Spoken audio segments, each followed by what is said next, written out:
Price ने इस resistance level को ब्रेकआउट कर दिया। जैसा कि आप लोगों को पहले भी मैं बता चुका हूं कि जब किसी सपोर्ट का ब्रेकडाउन होता है तो वो एक रेजिस्टेंस लेवल बन जाता है, और जब किसी रेजिस्टेंस लेवल का ब्रेकआउट होता है तो वो एक सपोर्ट लेवल की तरह काम करने लगता है। तो यहाँ पर रेजिस्टेंस लेवल का ब्रेकआउट हुआ है, तो ये रेजिस्टेंस लेवल अब एक सपोर्ट लेवल की तरह काम करने लगा है।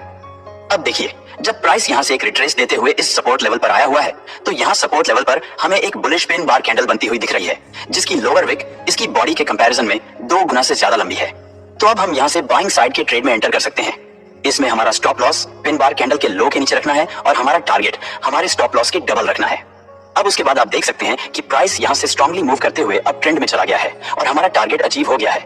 अब आइए पिन बार कैंडल को रेजिस्टेंस लेवल के साथ ट्रेड करना भी सीख लेते हैं। पिन बार कैंडल को रेजिस्टेंस लेवल के साथ ट्रेड करने के लिए आपको देखना है कि जैसे मान लीजिए कि यहाँ पर एक रेजिस्टेंस लेवल बना हुआ है, क्योंकि प्राइस ऊपर जाने के बाद यहाँ से रिवर्स होकर नीचे आया था।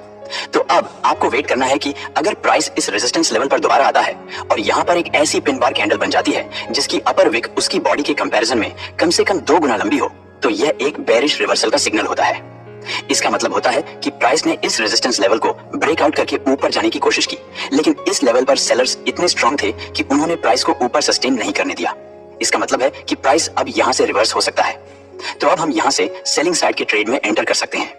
इसमें हमें अपना stop loss pin bar candle के हाई से थोड़ा ऊपर रखना है और हमारा टारगेट हमारे रिस्क का डबल या नियरेस्ट स्विंग लो पॉइंट तक रखना है। इस कंडीशन में प्राइस के यहाँ से रिवर्स होने के चांसेस काफी अधिक होते हैं।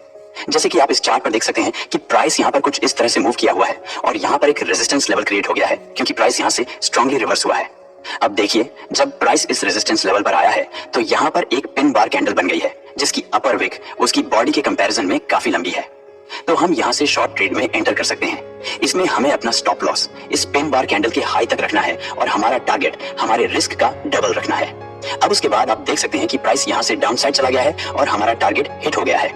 अब आइए पिन बार कैंडल को ट्रेड करने की दूसरी स्ट्रेटेजी को समझ लेते हैं। पिन बार कैंडल को ट्रेड करने की हमारी दूसरी स्ट्रेटेजी है pin bar and trend line strategy. इस स्ट्रेटेजी को यूज करने के लिए सबसे पहले हमें चार्ट पर एक स्ट्रॉन्ग ट्रेंड आइडेंटिफाई करना होता है, या तो अप ट्रेंड या फिर डाउन ट्रेंड।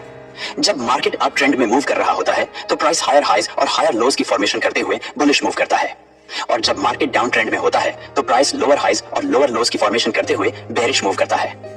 तो जब हम चार्ट पर एक क्लियर ट्रेंड आइडेंटिफाई कर लेते हैं, जैसे मान लीजिए कि यहाँ मार्केट हायर हाइज और हायर लोज की फॉर्मेशन करते हुए अप ट्रेंड में मूव कर रहा है, तो अब हमें कम से कम 2 हायर लोज को मिलाते हुए एक ट्रेंड लाइन ड्रॉ कर लेनी होती है।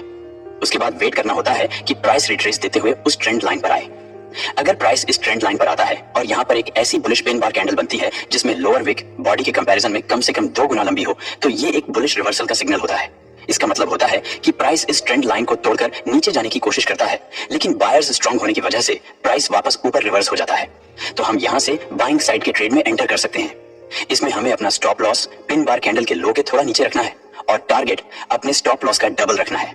इस कंडीशन में प्राइस के यहाँ से ऊपर जाने की प्रोबेबिलिटी काफी अधिक होती है, क्योंकि अप ट्रेंड की ट्रेंड लाइन एक स्ट्रॉन्ग डायनामिक सपोर्ट की तरह काम करती है जहां पर बायर्स एक्टिव होते हैं, और जब प्राइस इस ट्रेंड लाइन पर आकर पिन बार बनाता है तो वहां से रिवर्सल के चांसेस स्ट्रांग हो जाते हैं।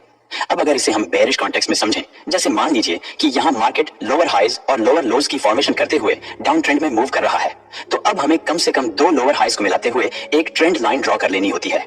उसके बाद वेट करना होता है कि प्राइस रिट्रेस देते हुए इस ट्रेंड लाइन पर आए। अगर प्राइस इस ट्रेंड लाइन पर आता है और यहाँ पर एक ऐसी बेरिश पिन बार कैंडल बनती है जिसमें अपर विक बॉडी के कंपैरिजन में कम से कम 2 गुना लंबी हो, तो ये एक बेरिश रिवर्सल का सिग्नल होता है। इसका मतलब होता है कि प्राइस इस ट्रेंड लाइन को तोड़कर ऊपर जाने की कोशिश करता है, लेकिन सेलर्स स्ट्रांग होने की वजह से प्राइस वापस नीचे रिवर्स हो जाता है।